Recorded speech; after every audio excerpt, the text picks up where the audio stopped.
So, how are you anyway, Robert? I'm sorry. How are you? I'm doing really well, thank you. How are you doing? Yeah, I'm doing good. I'm doing good.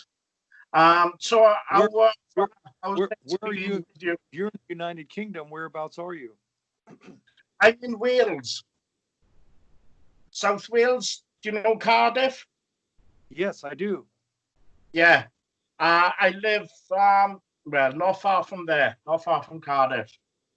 That's cool. I'm a big fan of the band Budgie, and they were from Wales. I got a funny story about that.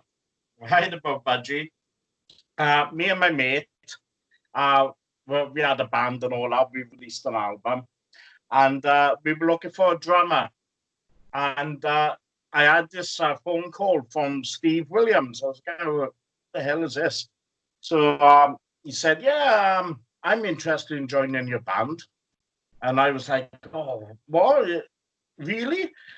And he said, "Yeah, I don't know if you've heard of a band, Budgie." And I was like, you're joking now, ain't you?"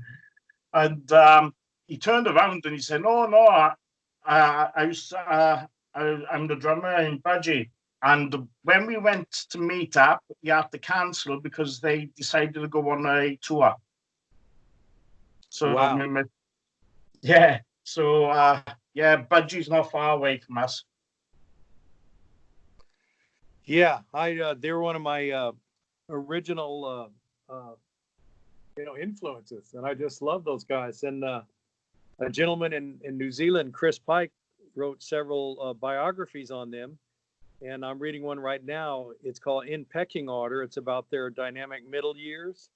But Yeah, he also wrote an earlier book on the first three albums, and yeah, I just love those guys. yeah, they're legends in their own right, aren't they? Well, we that was one of our earlier influences. As a matter of fact, a lot of people hadn't heard of them when we were younger, but we were always scouring the record stores looking for you know import albums and stuff that was always heavier than what we could find, on this side of the pond, right? Yeah.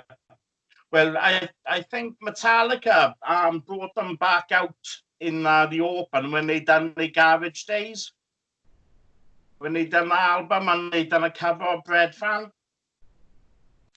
Exactly. Yeah, they uh yeah, I was never we never knew those guys very well because they were up in near San Francisco and we were down near Los Angeles, but Yeah, I know they did a couple of budgie covers, and yeah, that was an amazing deal.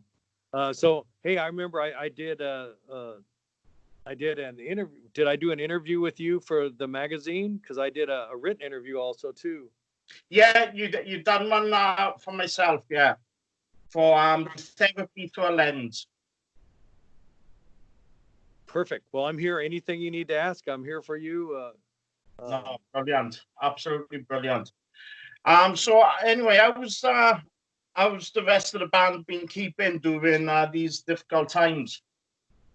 Well, we've kind of, the whole states in California here, we're in lockdown. Yeah, And, we've been taking it kind of seriously because, we saw, I mean, just in the United States so far, you know, over 100,000 people have died.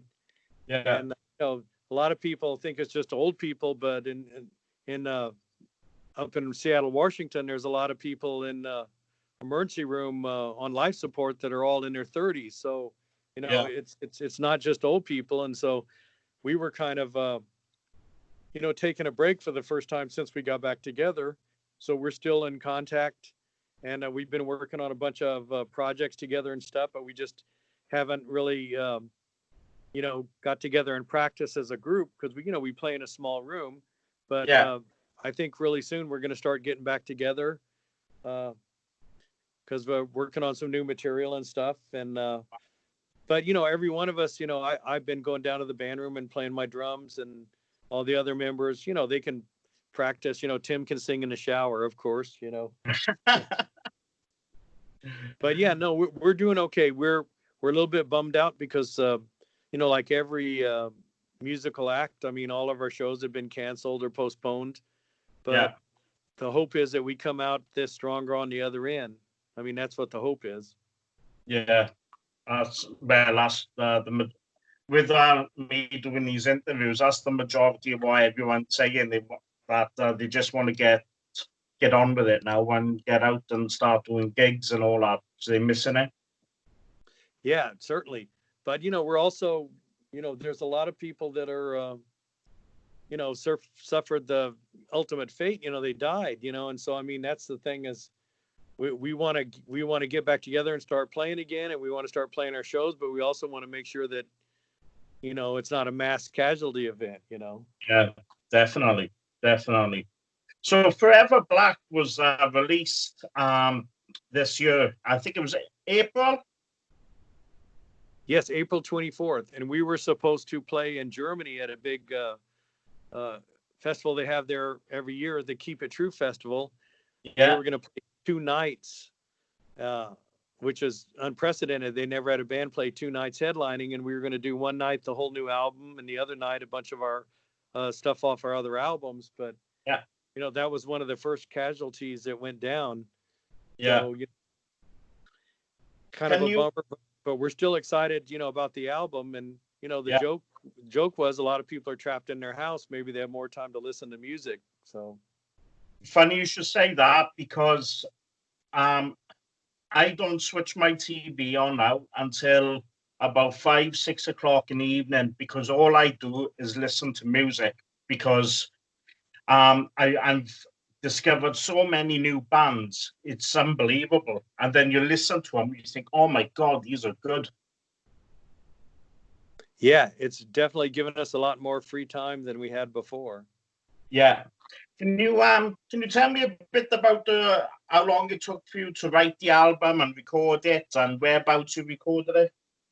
Certainly. What happened was, when the band first got back together, we decided in 2015 to get back together, and then we had our first show in 2016, and we were playing all around, and we were looking for a band room that we could practice in and work out of kind of safely. And it's hard to find a place where you can crank up the amplifiers and get real loud, right? So it took us a while to find a room, but as soon as we found a room to practice in, we started working on new material, and that happened almost as soon as we got back together. And so we were working on new material the whole time as we were playing all these shows. And I think, we never thought we'd have another record, but we were really excited, just to be working on some new material. We had the opportunity to write a song, Witch's Game, for an upcoming animated movie coming out called The Planet of Doom. Wow.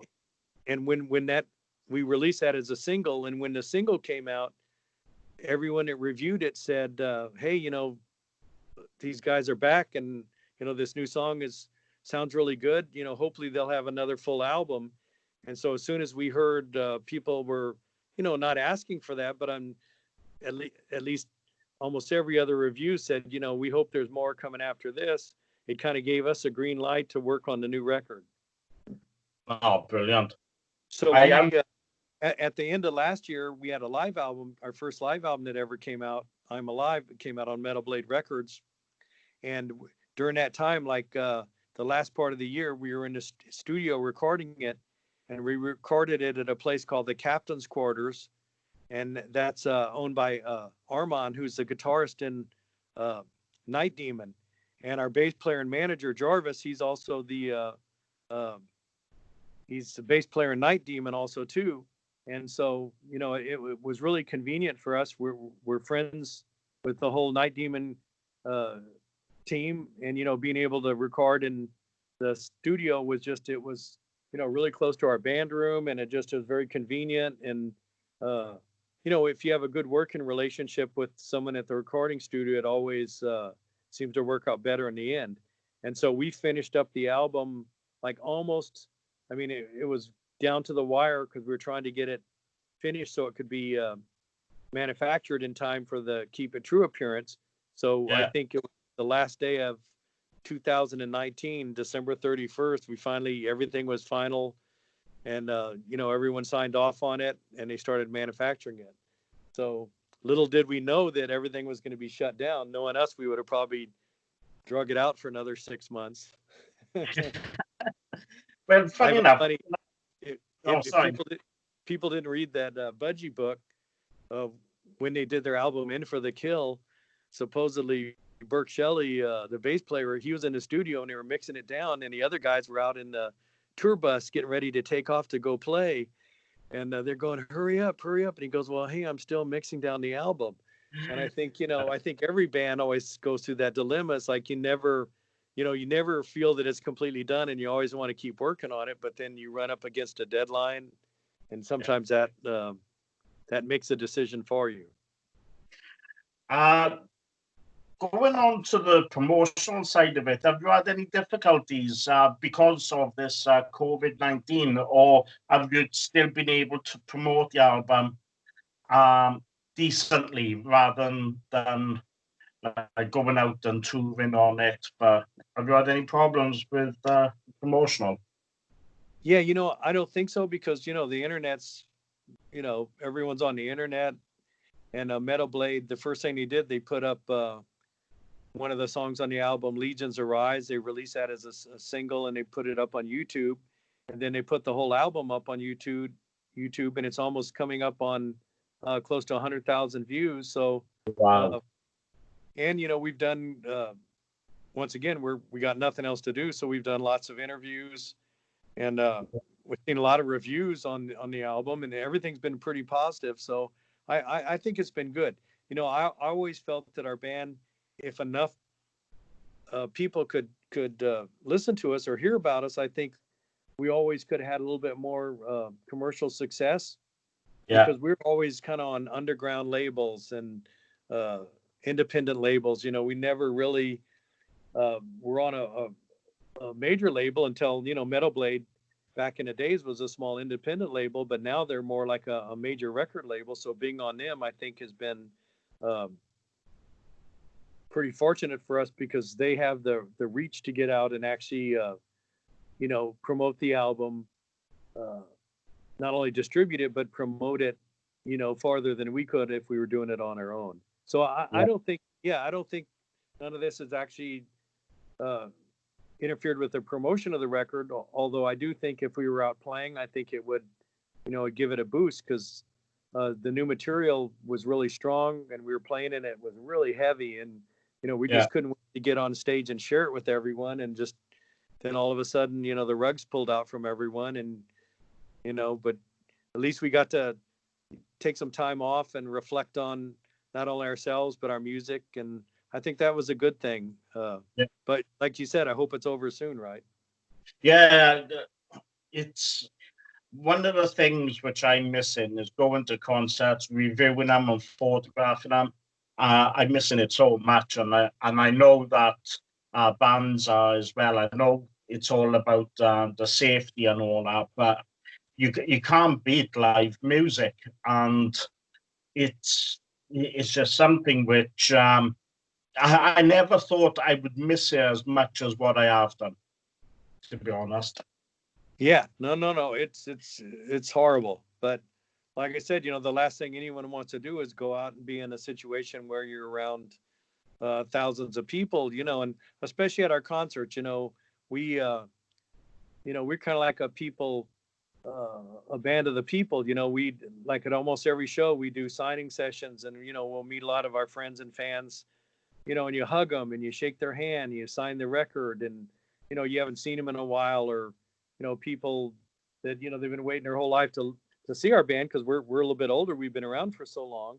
So, I mean, the fact that if we have a show and everyone's wearing masks and you have to be 6 feet apart, I just don't see how much fun there's going to be in that. So, like I said, we're hoping that this gets resolved one way or the other, so that we can go back to interacting with our friends and the music audience. It's funny, because today I took my dog out, and I went out with my parents, because my parents have been on lockdown for 3 months, and it was their first day out. and somebody who I was in school with came up to me to shake my hand, and I shook his hand without even thinking it, and I was like, "Oh my God, should I have done that? Should I have not?" And I just sat back and I thought, you know what? If I'm going to catch him, I'm going to catch it. So I, why I should like make that person uncomfortable by not shaking his hand. Because I carry like alcohol gel on me, so it's I do still interact with people. But Yeah, no, and I understand completely. And like I said, that's why we're a little bit so bummed out, because part of the concert experience is not just playing, but especially a band like us, we interact with our fans and the audience quite a bit, before and after the show. And a lot of the times we're playing at festivals, and sometimes we're there a day earlier. We get to stay a day late, not always, but sometimes. And then so we get to walk around and see the other bands play.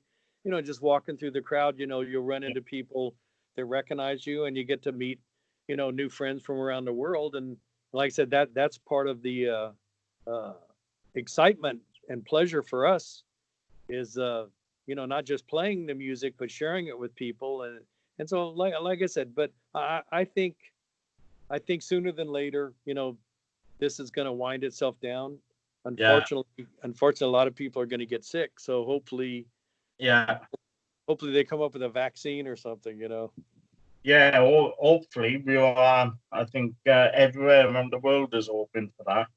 With the touring side of it, have you had to cancel or postpone anything for this year and going for the rest of 2020?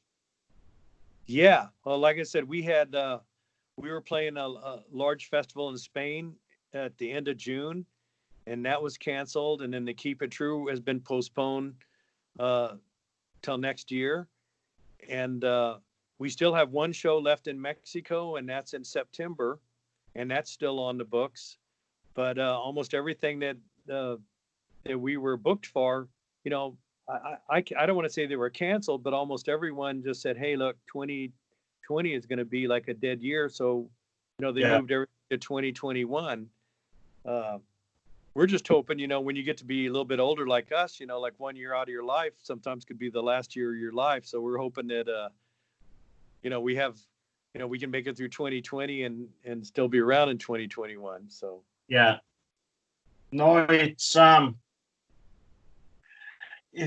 on the festival side of it. There's one festival which at this moment is still going ahead, but I don't know yet if that's going to still go ahead. This Steel and Fire Festival in up in Sheffield, and I talk regular with the guy who organised it, and he was saying that his insurance company have told him that if it goes ahead, it will be at 50% less than it would be on full capacity. So I think the venue was about 1,000. So I think he's saying about 500. That's the insurance company telling him that. So they must have some sort of idea. yeah, it'd be nice, if everyone, they say stay 6 feet apart, but as soon as they open the doors to a festival thing, people all run up to the front, so I mean, there's no way that's going to happen. So yeah, but Yeah, like I said, we have to hope for the best, and also to hope that people stay safe. yeah, And I don't think people have realized 100,000 people that died just in this country is an awful lot. I mean, it's I think it's the number of people that died in the last 3 wars that we fought. So it's yeah. not Well, it's not something to be taken lightly. But yeah, also too, I don't want to you know, we're trying not to over freak out too much about it, yeah, because if you do, then that becomes, you go down that whole rabbit hole of chasing something that you can never, everything you touch is yeah. diseased. I think there's ways around it with venues and festivals where they could possibly do something like with the beer side of it, cardboard rather than glasses, so that once you've used it once, it goes into recycling and that. And instead of using money, using cards and going down that sort of route, I think would be a good way to go in the right direction, to be honest. Yeah, no, that all that sounds perfectly reasonable. To be honest, it's so depressing about that. Can we talk about the band or something else? Well, I've got one more question for you. Certainly. For 2021, are you have you set up plans, and are you coming over to the UK either on a full tour or festival dates? Well, when the band broke up, and that was a long time ago, like 29 years ago when we broke up, everyone in the band kind of went off and got on with their lives, finishing up school or starting careers and families, what have you. So when the band got together, we all had, different things going on in our life. So it's been unable for us to tour traditionally, like some bands that would go out for, let's say, 3 months at a time. So what we've been doing is just playing as many big festivals or shows that we can, just so that we can get ourselves in front of as many people. Now, that said, we played in London, I think 2 years ago, in the Underworld in Camden. Yeah.